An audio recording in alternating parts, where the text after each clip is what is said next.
Bonsoir à tous, nous sommes ensemble comme chaque jeudi soir pour une heure de débat, de discussion autour de l'économie qui vous concerne. Notre santé n'a pas de prix, c'est ce qu'on a coutume de dire et de penser aussi, mais à l'échelle d'un pays, la santé a bel et bien un coût. La facture pharmaceutique a explosé durant ces dernières années en Algérie. L'État prend en charge un plan anti-cancer, des maladies chroniques, des maladies non transmissibles. Il prend en charge également des pathologies lourdes et veille à l'accès des médicaments innovants issus de la biotechnologie et achetés surtout au prix fort. Alors pour faire en sorte que cela dure dans le temps, il y a lieu de se demander quel est le bon équilibre à avoir en matière de dépenses de santé. L'État devrait-il dépenser plus ou devrait-il dépenser différemment dans le domaine de la santé lorsqu'on sait la forte prévalence des maladies lourdes actuellement et aussi la crise financière qui prévaut en Algérie. Voici donc le sujet de ce soir. Et c'est avec vous, mesdames et messieurs, que nous le faisons. Merci d'avoir accepté l'invitation de la semaine éco. Monsieur Mohamed Sidi Saïd, vous êtes expert santé. Vous êtes également ancien vice-président de Pfizer.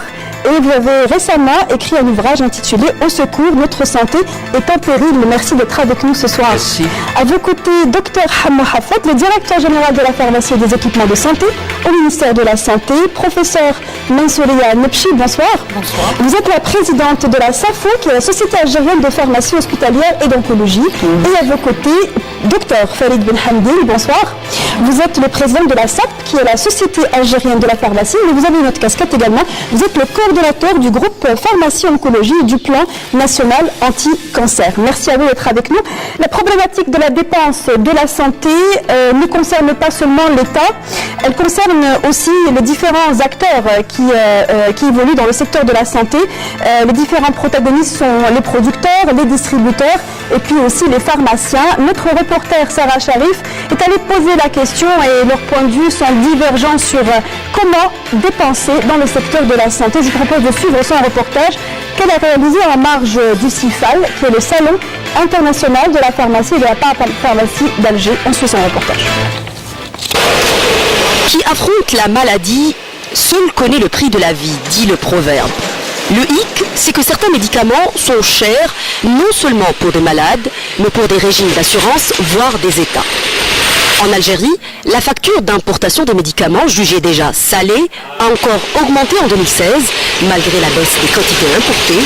Son coût avoisine les 2 milliards de dollars. Il faut savoir qu'en matière d'importation, il y a pratiquement 80% de produits médicamenteux importés qui sont des princeps et 20% de génériques.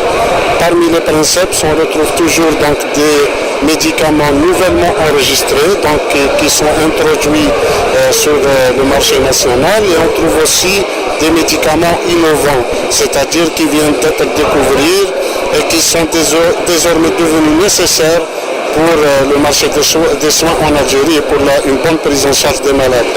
Au sein des produits donc importés, des médicaments importés, il faut savoir qu'il y a le plan du président de la République 2015-2019, plan anti-cancer. Et justement, au sein de la facture de l'importation des médicaments, cette facture qui concerne justement les médicaments destinés à soigner le cancer est incluse justement dans la facture d'importation.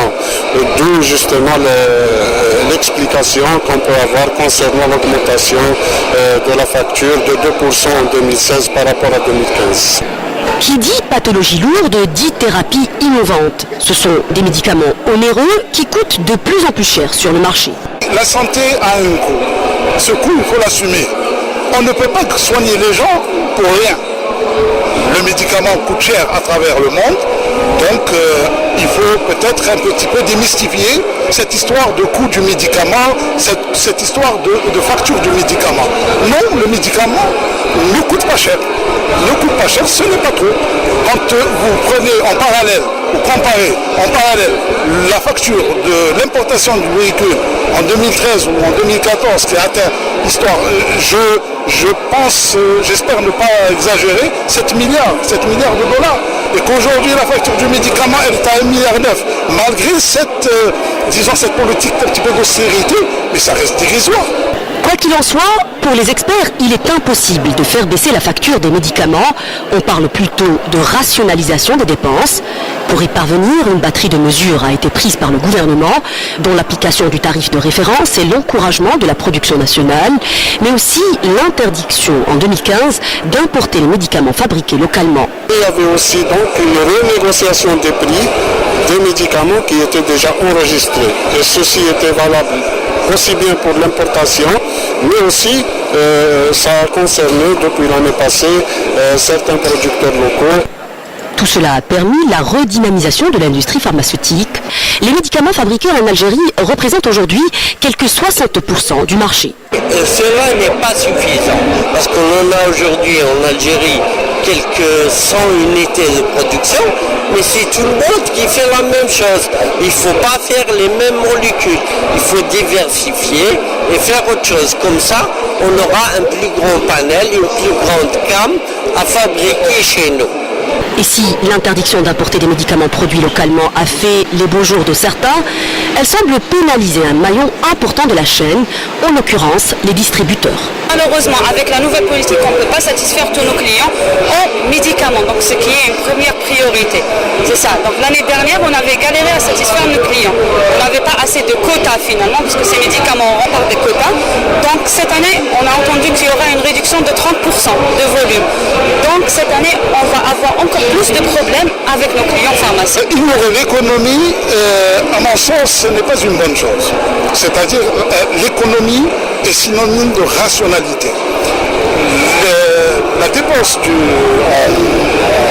en santé, en médicaments, doit être raisonnable. Il y a d'ailleurs toute une discipline scientifique qui est la pharmacoéconomie, qui est aujourd'hui à la page. On en parle beaucoup. En somme, la logique économique et la santé publique peuvent être compatibles, à condition d'allier entre l'efficacité du traitement et la maîtrise du coût.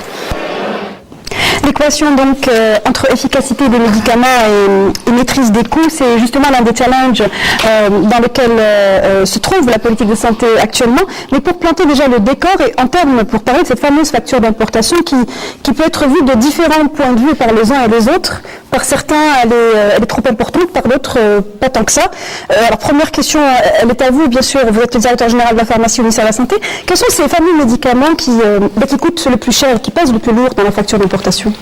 Écoutez, les médicaments qui coûtent le plus cher, ce sont les médicaments de biotechnologie innovants. C'est ça le plus important. Si vous permettez juste que je rebondisse, mais dans le reportage, beaucoup de choses sont dites et justement, ça répond également. La problématique de la facture de médicaments, on parle de rationalisation, ou peut-être de rationalité, je ne sais pas, mais c'est plutôt la maîtrise de cette facture. Mais la maîtrise concerne l'ensemble des pays pour ce qui est des dépenses. Chez nous, il ne faut pas l'oublier, que la dépense des médicaments dans notre pays, par tête d'habitant, elle est de 80 à 85 $. Ce qui est la limite inférieure si on se comparait par rapport aux pays de l'OCDE qui sont à 4, 5, 6 fois plus justement par tête d'habitant. Ceci explique le fait justement par rapport à cette consommation. Mais sinon, il ne faut pas aussi oublier que dans cette analyse, il ne faut pas oublier que dans notre pays, nous disposons quand même d'une industrie pharmaceutique qui produit ces mêmes médicaments. Cette industrie pharmaceutique, donc les produits de cette industrie pharmautique sont en augmentation constante, ne serait-ce que depuis les 7 dernières années. On ne parle pas des médicaments innovants, bien entendu. Non, on parle des médicaments de manière générale. Utilisés de manière générale. Alors, toujours dans cette analyse, nous avons eu à faire un bond, notamment les 3 dernières années, de 14 points. C'est-à-dire que lorsqu'on voit la dépense, la part de la production locale sur la dépense totale, et de la part de l'importation sur la dépense totale, la part de la production locale, cette année 2016, elle a franchi la barre des 50%, elle est à 53%. On a gagné 14 points en 3 ans, et elle était à 27% en 2010. Donc cette progression par rapport à un engouement, à une réponse, bien entendu cette réponse, c'est cette disponibilité. Maintenant, si on devait faire l'analyse, bien entendu, dans les médicaments, vous avez des médicaments d'origine chimique et vous avez des médicaments d'origine biotechnologique. Un mot, c'est que la facture d'importation sur le marché de ville elle a diminué de 2%, elle a diminué de 3%. Si on considère le marché hospitalier, c'est-à-dire que la pharmacie centrale des hôpitaux... C'est là où ça a augmenté. Effectivement, mais qui donne une augmentation de cette facture de médicaments de 2%, qui n'est pas énorme. Après, bien entendu, c'est la réponse du pouvoir public pour assurer ces médicaments, ce type de médicaments, pour les malades algériens. Je rajoute que dans l'analyse, l'espérance de vie de l'Algérien est à 77 ans aujourd'hui. L'analyse fait que la transition épidémiologique aujourd'hui fait que dans notre pays, le profil épidémiologique donne des maladies chroniques ou du moins non transmissibles, dont le cancer qui est en tête donc, pour ces aspects-là. Et bien entendu, compte tenu du fait qu'on prend en charge et de façon généreuse la population algérienne, on enregistre effectivement cette augmentation de ce type de produit. Et justement, la prochaine question, c'est de savoir, au vu de ces paramètres que vous venez de citer, transition épidémiologique, donc prévalence de ces maladies non transmissibles, qui nécessitent des médicaments qui ne sont pas produits chez nous, hein, il faut le dire, quand bien même le tissu économique, le tissu plutôt de producteurs a évolué, mais non pas dans ce segment de Est-ce qu'il y a lieu de s'inquiéter sur le rythme à maintenir? L'État peut-il maintenir ce rythme pour répondre à ce besoin, à cette cadence, selon vous, Dr Benhamdine? D'abord, je voudrais juste compléter ce qu'a dit mon ami Dr Hafed, c'est qu'au niveau des produits de la cancérologie, puisqu'on en parle, la plus grande partie, 60% du budget de la pharmacie centrale des hôpitaux va à ces produits-là, les produits d'oncologie. Et les produits issus de la biotechnologie représentent plus de 60% de cette partie. Représentent exactement, d'après les derniers chiffres, 63% des 60% du budget global de la pharmacie centrale des hôpitaux. Ce qui correspond pour cette année, pour la cancérologie, à un peu plus de 39 milliards de dinars. Donc vous voyez l'effort qui a été fait, ça a été multiplié par 450, il y a eu 450% d'augmentation en moins de 10 ans. Donc vous imaginez que l'effort que fait l'État pour mettre à la disposition de nos malades ces produits de cancérologie et de haute technologie, issus de la biotechnologie. Donc, nous ne sommes pas équipés pour aller dans le domaine de la biotechnologie. Aucun de nos producteurs ne peut y aller. C'est réservé d'ailleurs à quelques big pharma à travers le monde, il y a quelques pays, il y a quelques sociétés. Donc, nous ne sommes pas du tout dans cette cour des grands producteurs, puisque la recherche, le développement, la production, les moyens ne se fait pas dans nos pays, et même dans notre continent, ça se fait surtout aux États-Unis, au Japon, en Corée du Sud, en Indonésie, etc., etc. Donc, si vous voulez, la recherche se passe de ce côté-là. Donc, nous ne sommes pas à même de répondre à ces besoins, qui vont aller grandissant, puisqu'on cherche de plus en plus, et c'est légitime, d'utiliser des produits qui donnent le moins d'effets secondaires, qui agissent ce qu'on appelle la thérapie ciblée. Absolument. Donc, si vous voulez, les oncologues ont intérêt et préfèrent aller vers ces produits, c'est leur travail, c'est soigner vite, bien et sans effets secondaires. Donc, ils ont tendance à aller vers les produits issus de la biotechnologie, à juste titre, légitimement, mais seulement, il faut savoir tenir compte du budget et des moyens de l'Algérie. Dr Hafed a dit combien est attribué aux médicaments dans notre pays. Nous ne sommes pas un grand pays producteur, consommateur de médicaments, contrairement à ce que pense un segment de notre population. Nous sommes dans la moyenne régionale, donc nous n'avons pas les moyens. Donc voilà, si vous voulez, la biotechnologie est importée dans notre pays. Si on veut combattre cette importation, ou alors diminuer cette enveloppe, il faudrait d'abord agir commencer par le commencement, c'est-à-dire par la prévention. Le meilleur traitement du cancer reste la prévention. Donc, qui coûte très peu. Il suffit de mettre quelques moyens. Ça représente vraiment rien pour l'État de lancer de grandes campagnes de prévention. Par exemple, mais il y a tout le reste. Et beaucoup d'autres réflexes à avoir pour éviter ces maladies. Mohamed Sidi Saïd, vous qui avez une expérience à l'international, mais êtes aussi aguerri de ce qui se passe dans le secteur de la santé en Algérie également, est-ce qu'en Algérie, nous sommes capables de suivre justement, une question, ce rythme, cette cadence de dépenses, notamment pour les médicaments innovants, donc issus de la biotechnologie, pour le traitement des maladies, non pas seulement le cancer, mais les 3 pathologies majeures lourdes qui nécessitent la biotechnologie. Vous avez dit tout à l'heure que la santé n'a pas de prix.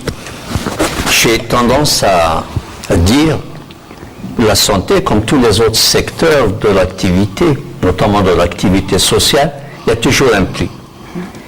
Et je voudrais simplement saisir cette occasion pour dire que la santé est quelque chose qui nous suit depuis la naissance, un petit peu même avant, jusqu'au dernier jour. Et il faut donc s'en préoccuper. Mais autant que je sache, les Algériens ne meurent pas à tous les coins de rue. Il y a donc un système de santé qui est en place graduellement, progressivement, et je ne suis pas ici pour vous flatter ou flatter les représentants du ministère de la Santé. Ce n'est pas mon rôle et j'ai dépassé l'âge. Mais quelquefois, il faut savoir regarder en arrière. Et je pense que, notamment dans le domaine de la pharmacie, l'Algérie a fait de très bons pas. Les dépenses de santé en Algérie ne sont pas excessives. Mais toute comparaison est un peu arbitraire parce que, qu'est-ce que vous voulez que je vous dise? L'Algérie dépense à peu près 362 $ ou équivalent par an et par tête d'habitant. Et la moyenne européenne est de 5 000, environ 5 000 $. Les Américains sont au summum avec 9 000 $ par an et par tête d'habitant. Est-ce que cela veut dire pour autant que les Algériens sont moins bien traités que les Européens ou les Américains? Je n'irai pas jusque-là. Je crois que chaque pays a ses paramètres. Il faut regarder le taux de mortalité infantile, il faut regarder l'état de la force de travail dans le domaine de l'économie. Mais on ne dira jamais assez que le meilleur moyen de soigner un cancer, puisque c'est le sujet d'actualité, et pas seulement en Algérie, aux États-Unis, c'est la première cause de mortalité, eh bien, c'est de ne pas en avoir. Et j'ai vu, il n'y a pas très longtemps, avec beaucoup d'intérêt, une étude anglaise qui porte sur de nombreux patients, qui démontre, qui apporte la preuve, qu'une prévention intelligente, un contrôle de l'alcoolisme, du tabagisme, du stress, peut réduire de 50% le taux de mortalité.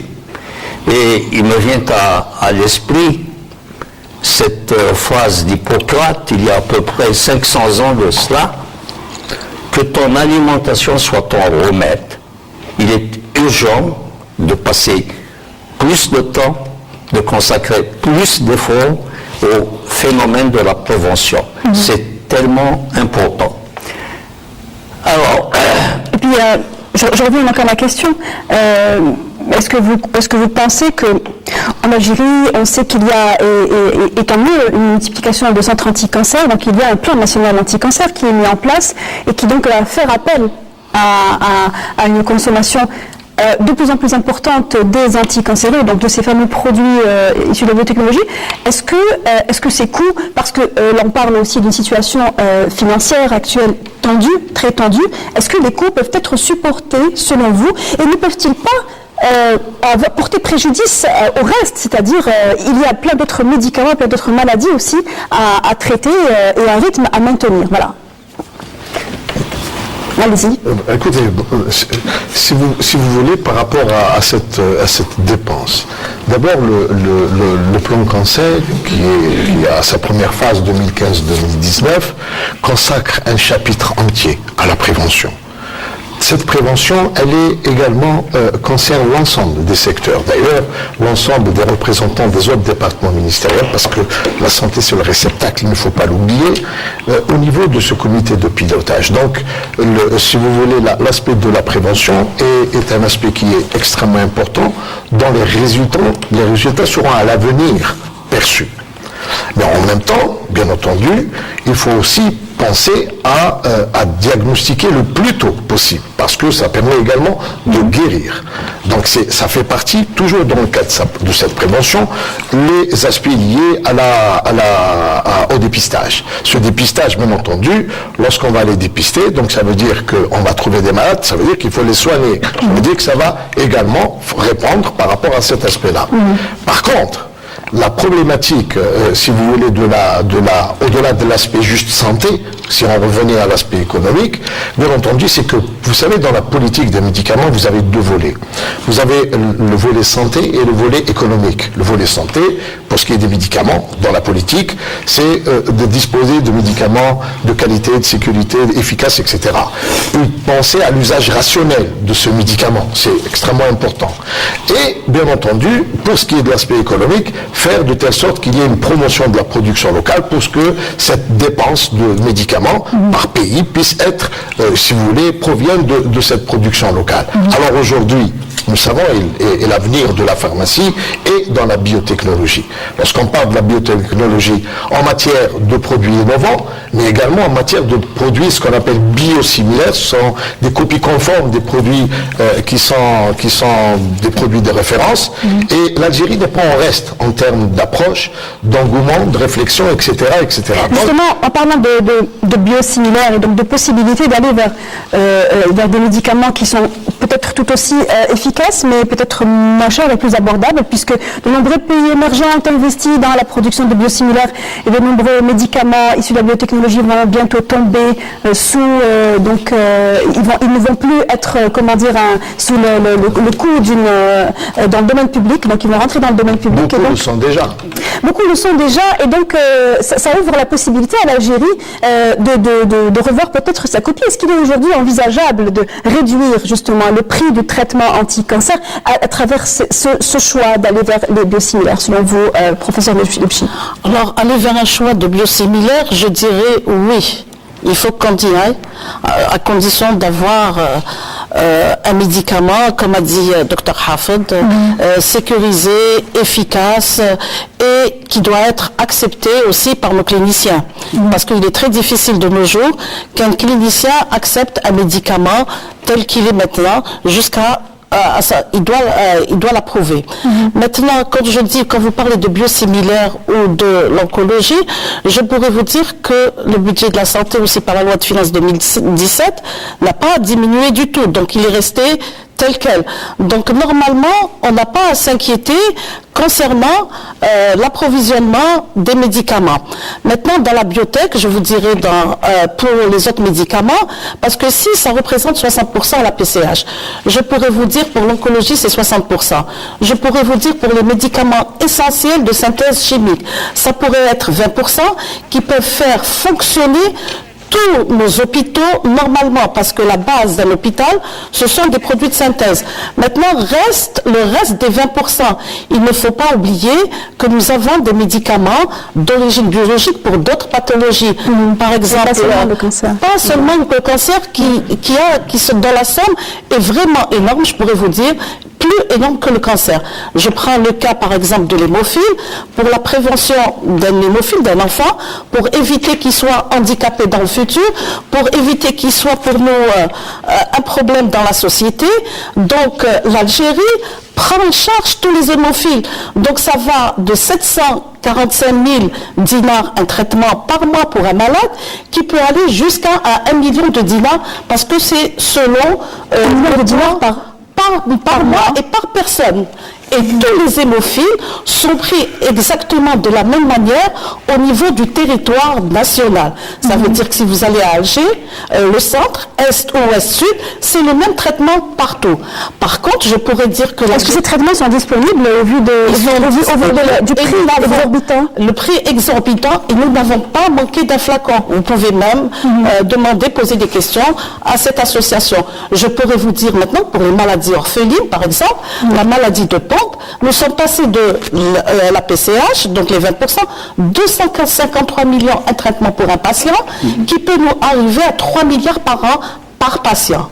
les maladies orphelines. Donc vous voyez, la bibliothèque est très importante. Le volume est petit, mais le volet de maladies est finalement beaucoup plus vaste qu'on ne peut l'imaginer. Ça fait 15 ans, à peu près 15 ans, depuis que la thérapie ciblée sont apparues sur le marché.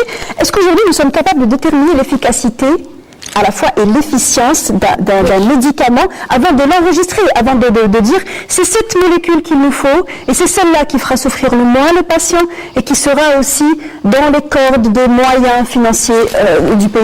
Je pose la question à celui qui voudra.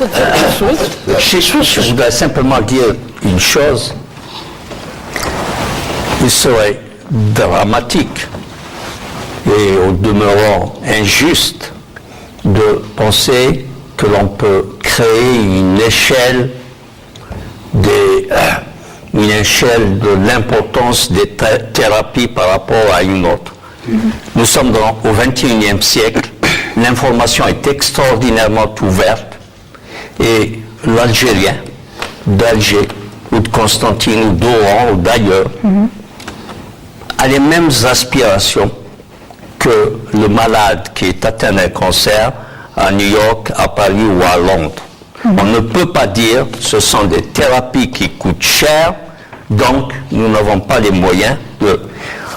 Il n'y a pas plus grande tragédie de se retrouver en face d'un malade qui sait qu'il y a un traitement qui peut le guérir, mais que le système de sécurité ou de mutuelle ou sa fortune personnelle ne lui permet pas d'obtenir.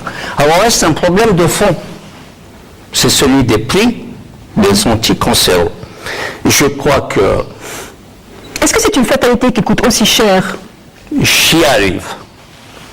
Il coûte cher parce que pendant très longtemps, l'industrie pharmaceutique a considéré les produits, a considéré l'oncologie en général comme une indication, des indications de niche. Donc, on peut dire sans grand intérêt commercial. Et il y a eu très peu de recherche. Il se trouve qu'aujourd'hui, avec les moyens de détection, de prévention et des avancées extraordinaires de la technologie, ce que l'on pensait il y a 10 ans être des maladies de niche sont devenues des maladies de société. Et le problème qu'on évoque ici... Donc il y a une situation d'opportunisme, vous voulez dire, par les laboratoires? Il y a cette notion que je décris comme étant scélérate, excusez-moi le mot, d'offre et de demande. Et on a vu récemment, dans une indication assez particulière, dans l'hépatite C, une première molécule en France, je crois que ça tournait autour de 40 000 € le traitement curatif. Et puis, il y a eu une levée de boucliers. Et les Français qui ne sont pas quelquefois en mal d'imagination, on crée une commission, il n'est pas rare que cette commission dise à un malade, écoutez, oui, effectivement, il y a un traitement, mais cette molécule coûte très cher. Par ailleurs, nous avons regardé l'état de votre santé, l'état de votre foie, il n'est pas suffisamment atteint, donc vous reviendrez dans un an. Une aberration. Mais c'est un fait qu'il y a aujourd'hui des traitements innovants dont ça varie d'un pays à un autre. Aux États-Unis, je vous ai dit, c'est la première cause de mortalité, ça peut être la deuxième ou la troisième, mais c'est un phénomène nouveau de société parce que la prévention a fait des progrès, parce que l'espérance de vie a grandement augmenté. Mais toujours est-il que les populations sont en proie à ces médicaments qui sont dans une situation de désespoir. Parce que nous avons tous été à un moment ou à un autre malades, souvent maladie légère, mais l'espoir d'un malade c'est quoi? C'est de guérir. Et si le malade sait qu'il y a une thérapie qui existe, qui peut le guérir, je ne vois pas quel langage on peut tenir. Sinon, il y a un combat. Ça nous ramène presque 30 ans en arrière. C'est le combat des trithérapies. Pour le traitement contre le VIH. Contre le VIH, SIDA. Alors, vous avez aujourd'hui une levée de boucliers aux États-Unis, des professeurs, des médecins. J'ai même entendu dire que le nouveau président américain s'était révolté contre le prix de certaines thérapies. Et il faut espérer, comme on l'a vu récemment, que l'arrivée de nouveaux produits, puisque l'oncologie est devenue maintenant un phénomène de mode, va entraîner une baisse des produits. C'est évident. Et puis, il y a un combat, il faut que les patients se réveillent, que les associations de malades fassent ce qu'on fait en d'autres temps, d'autres lieux, des associations de lutte contre les produits. Et aujourd'hui, je ne vois pas d'autres termes. Les prix des anticancéreux innovants ne sont pas décents. Et qu'est-ce qui va arriver si on ne fait rien? Qu'est-ce qui pourrait arriver? Qu'est-ce qui va arriver demain quand il y aura des traitements dans Alzheimer? C'est un gros sujet de société. Oui.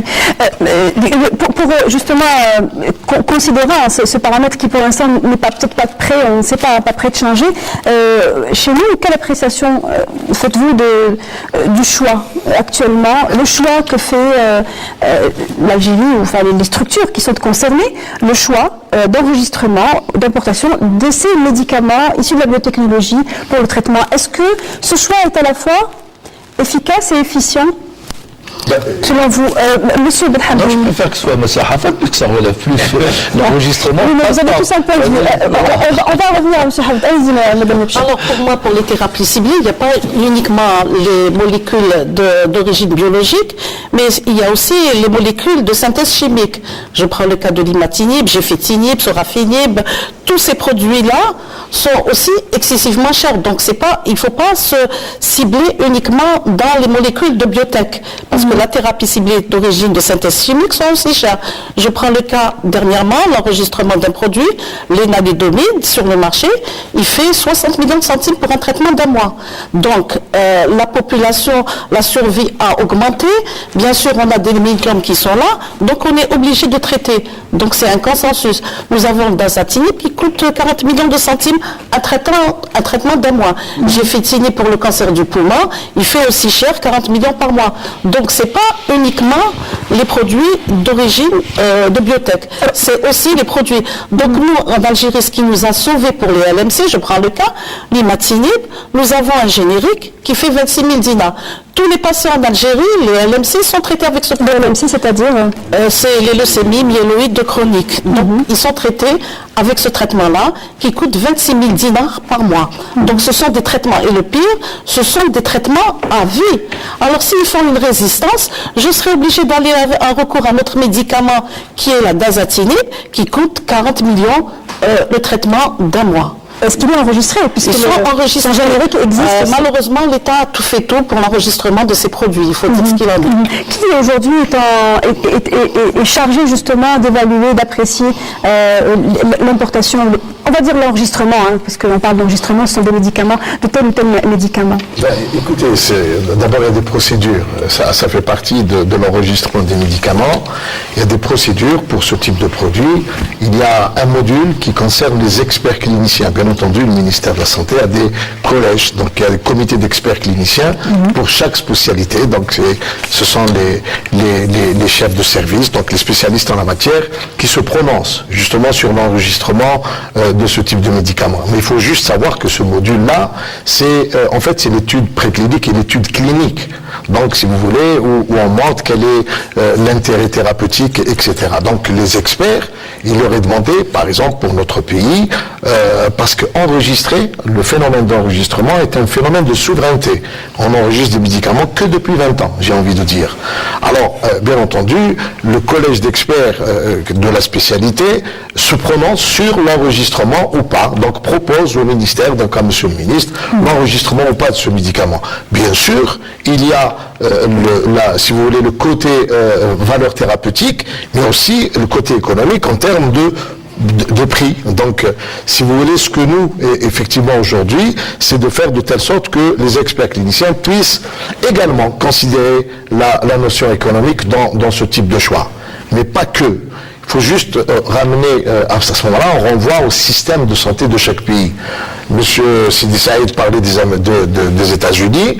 Ce n'est pas le meilleur exemple en termes si vous voulez, de système de santé. Le système de santé algérien est généreux.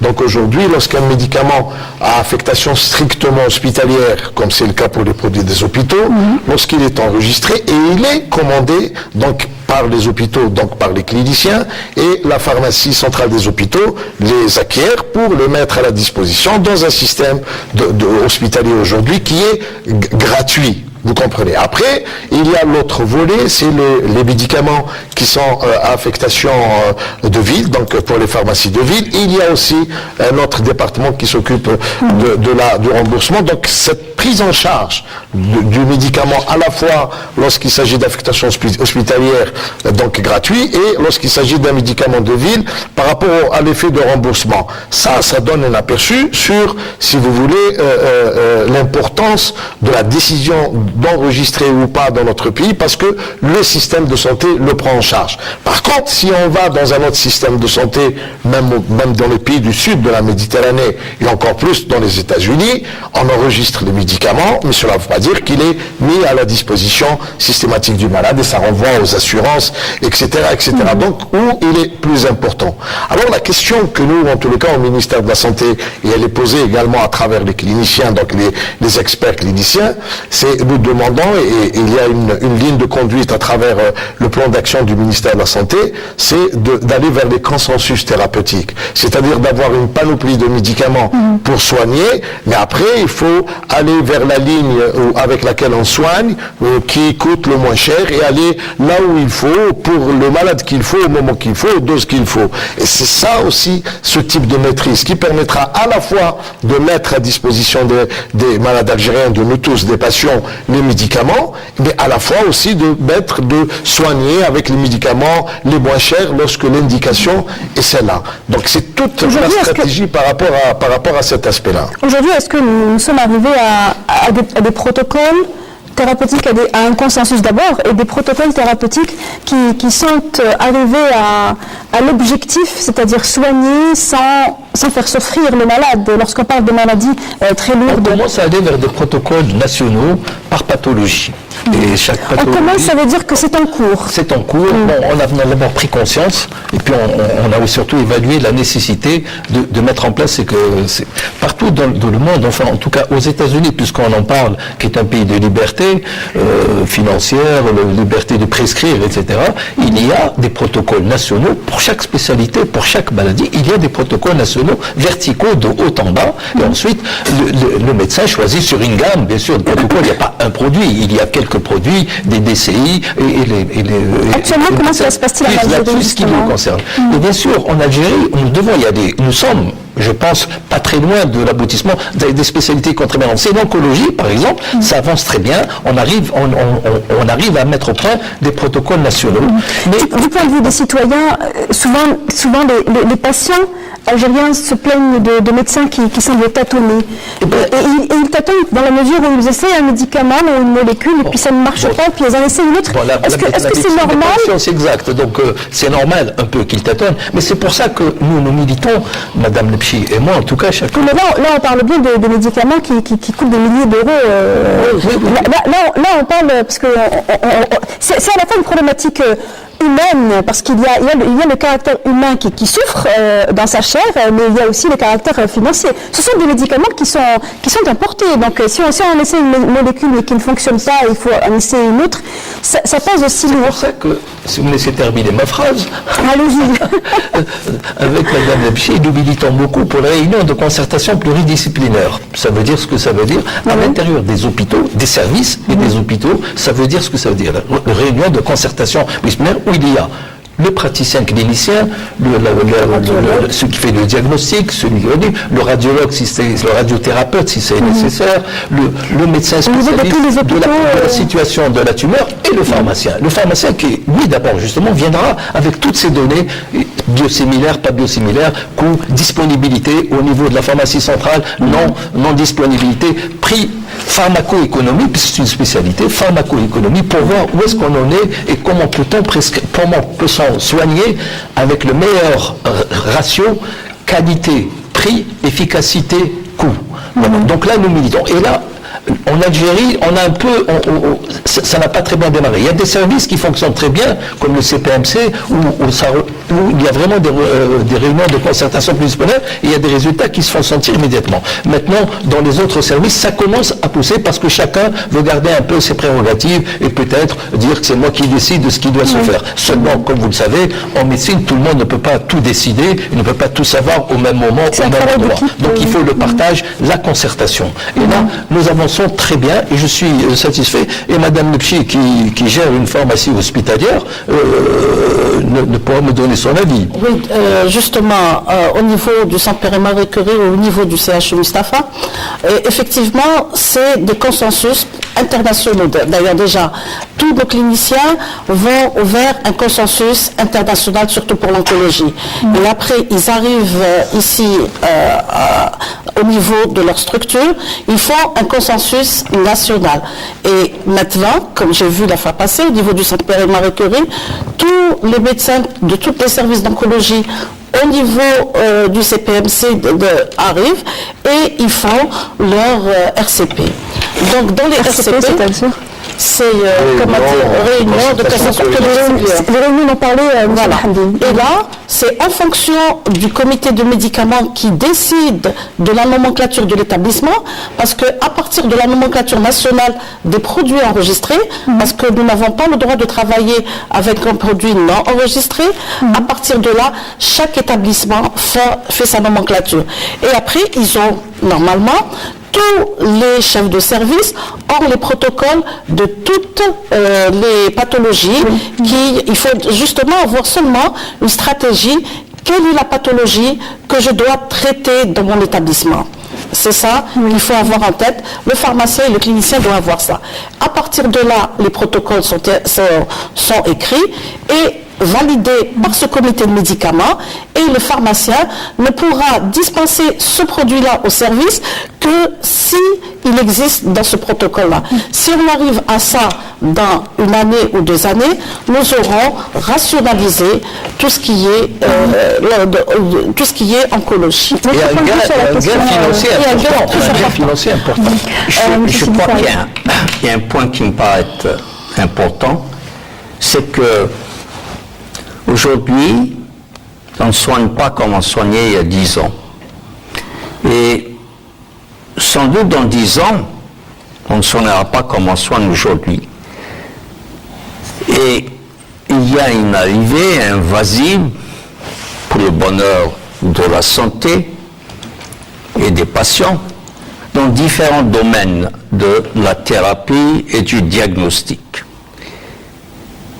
Et au fond, je suis enclin à penser que avec les moyens de détection très importants, avec l'allongement de la durée de la vie, la facture de la santé ne pourra qu'augmenter. Et encore, quelquefois, j'hésite à faire un parallèle parce que quand on en fait quelquefois, c'est même choquant. On dit les États-Unis dépensent $9 000 chaque année par tête d'habitant pour la santé, pas pour les médicaments. Pour la santé. Et on se dit, mais est-ce que les Américains sont pour autant très contents? Vous avez à peu près 40 millions de personnes qui n'ont aucune couverture sociale. Je crois que chaque pays a ses moyens, a ses ressources, mais puisque nous sommes ici chez nous, en Algérie, j'ai été pendant très longtemps admiratif devant la notion de médecine gratuite. Elle a aussi ses revers.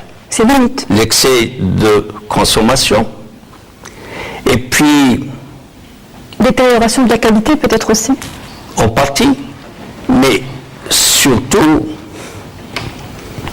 les ressources, personne n'a de ressources, aucun État, aucune entreprise, aucune nation n'a de ressources sans limite. Il y a toujours des limites imposées par les circonstances de la vie, par l'état de l'économie, par la rentrée des produits, les prix des produits desquels on dépend. Et la question qu'on se pose, honnêtement, jusqu'à quand pourra-t-on maintenir cette notion très noble quand on pense que au lendemain de l'indépendance, il n'y avait rien. Et pendant plus d'un siècle, les Algériens ont souffert d'un apartheid médical. Jusqu'à quand pourra-t-on maintenir cette médecine gratuite pour tous? Et c'est pour cela, moi, je développe dans mon livre, dans mes interventions ici et là, j'insiste beaucoup sur cette notion de médecine à deux prix, à l'opposé de la médecine à deux vitesses. Et il me semble qu'on s'acheminera tôt ou tard vers un système où les gens qui ont des moyens paieront plus.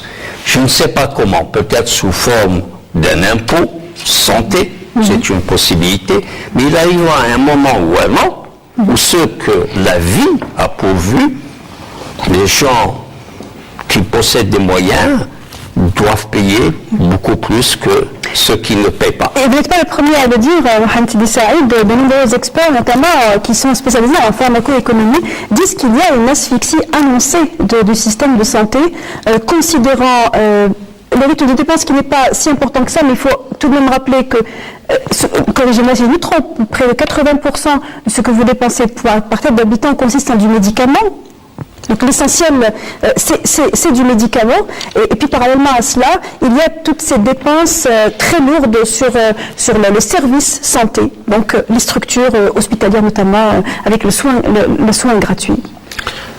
Vous savez, encore une fois, dans tout système de CT, pour la viabilité d'un système, c'est aller jusqu'au plus profond de ce qui est maîtrisable.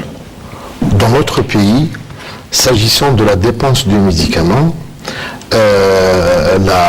l'objectif, c'est de faire de telle sorte qu'il y ait une meilleure gestion du médicament.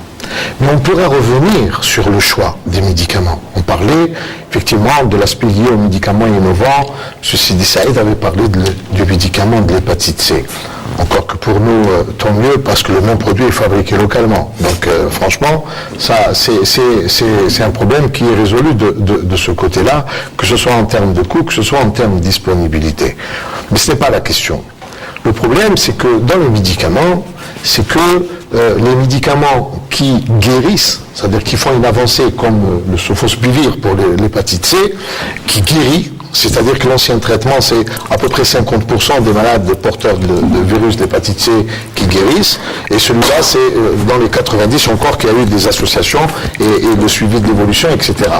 Mais par contre, de toutes les innovations, c'est-à-dire qu'on ne revient pas 50 ans en arrière, ce sont ce qu'on appelle, quand on parle d'innovation, après dans l'étude clinique, qu'est-ce qu'elle apporte thérapeutiquement par rapport à la molécule existante. C'est ce que les spécialistes ou les experts parlent de amélioration du service médical rendu. Parce qu'un médicament n'est pas un produit anodin, n'est pas un produit comme un autre. Un médicament, c'est un produit dont le bénéfice sur le risque est supérieur à zéro, et il est établi comme étant un médicament donc accepté. Celui qui apporte à ce médicament, on parle d'innovation, c'est celui qui va prouver dans l'étude clinique l'avancée par un médicament existant. Alors ça, si on devait revenir aux médicaments, aux pathologies lourdes, c'est là la gestion, c'est de faire de telle sorte que les anciennes molécules, on leur place et on leur passe de façon très importante dans beaucoup de pathologies. Et comme il y a eu des médicaments qui ont été découverts par la suite, le principe de base, on parlait tout à l'heure d'un consensus, le consensus c'est également dans cet esprit-là pour faire de telle sorte que on passe à un médicament qui a une amélioration parce que ceux qu'on traite avec le médicament classique ou le médicament habituel, donc il y a déjà un service médical rendu parce qu'il a été accepté par les experts. Mais il y a certainement... Mais de faire de telle sorte que celui qui améliore ne soit pas utilisé en première intention. Parce que celui qui peut le plus dans ce type de médicaments, beaucoup de médicaments, celui qui peut le plus peut le moins. Mais sauf qu'il peut quand il peut le moins, il aura coûté plus cher par rapport à un médicament qui lui coûte le moins. Donc l'approche de notre système de santé, je vais finir, l'approche de notre système de santé, c'est d'abord faire de telle sorte qu'il y ait une meilleure gestion et une utilisation rationnelle de ces médicaments. Et donc, ne pas aller systématiquement vers les nouvelles molécules. Pour aller vers les nouvelles molécules. Ce qui est nouveau n'est pas nécessairement plus efficace, plus confortable, moins pour la plupart des molécules, aller vers les molécules lorsqu'il y a échec thérapeutique avec un traitement classique ou habituel, etc. C'est tout, si vous voulez, l'objectif de cette politique ou du moins de cette stratégie en termes de maîtrise des coûts. C'est très important. On s'est aperçu là, ces derniers temps, puisqu'il y a eu un débat sur le switch entre la molécule mère et le biosimilaire, et puis qu'il y avait un petit débat, et puis je crois qu'il a été clos en disant que les nouveaux malades passeraient directement par des biosimilaires qui coûtent moins cher, qui remplaceraient la molécule originale, le Princeps. Et puis j'ai consulté juste avant de venir, et puis on m'a dit que finalement on continue, alors qu'il y a eu, je crois, qu'une réunion au ministère de la Santé entre les oncologues, la pharmacie centrale des hôpitaux et le ministère, au niveau du ministère de la Santé, où on disait justement, toujours venir dans le ratio coût-efficacité que le biosimilaire qui existait, et on pouvait remplacer aisément la molécule mère qui coûtait à peu près entre 60 et 70% plus cher, peut-être même 200%. Bon, et apparemment, dans les faits, on m'a dit que ça ne s'était pas fait. Bon, je ne sais pas pourquoi, d'ailleurs, ça n'a pas été appliqué. On m'a dit qu'il y avait une affaire de directive qui n'était pas arrivée au niveau des services, au niveau des pharmacies hospitalières. Je ne sais pas si c'est vrai, je vous le vends comme je l'ai acheté.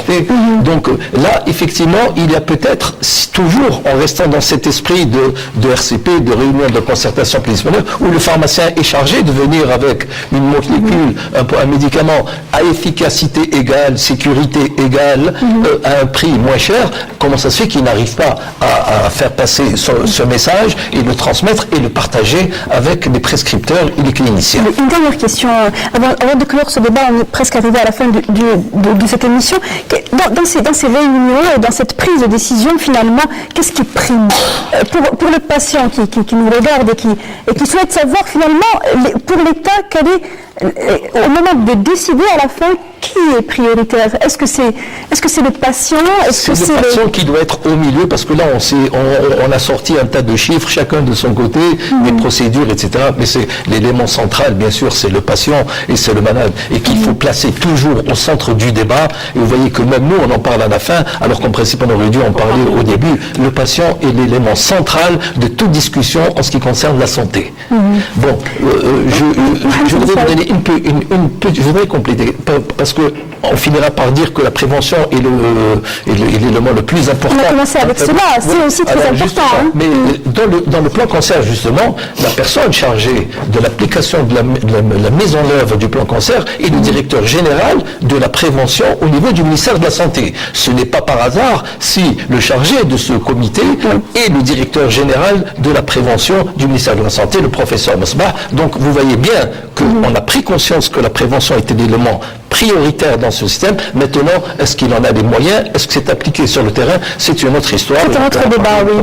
Mohamed Sidi Saïd, un dernier mot au sujet de qui devrait primer et qui actuellement, au vu de peut-être aussi dans d'autres pays, qui est aujourd'hui, quelle est la priorité qui est accordée en termes de consensus thérapeutique? Je ne sais pas s'il y a véritablement un consensus, mais il y a un état de mécontentement qui est pratiquement général. J'ai visité un certain nombre de pays, un certain nombre de systèmes de santé, et je crois que la perfection, le remède miracle n'est pas encore de ce monde. Vous abordez un problème important, c'est l'excès de la consommation du médicament en général. Et on ne le dira jamais assez qu'il est important que le médecin réfléchisse à 2 fois avant d'encombrer le malade avec 5 ou 6 prescriptions. Il faut de la modération, il faut de la raison. Et c'est un ex-vice-président de Pfizer qui le dit. Donc je l'ai toujours dit, et même dans des situations beaucoup plus graves que cela. L'excès de médicaments peut être même nuisible. Bon. Mais reste un problème de fond, et je reste un petit peu sur ma soif. J'ai dit au départ que la médecine de demain sera une médecine révolutionnaire. On s'y achemine dans tous les domaines. Et ça va être certainement une médecine très chère. Je ne sais pas si vous avez été à Las Vegas au dernier CES. C'est formidable, cette mini-capsule que vous absorbez ou ce bistouri intelligent qui détecte un cancer ou cette paire de chaussures qui va vous donner des indications sur votre état de santé, il y a une avancée qui est extraordinaire.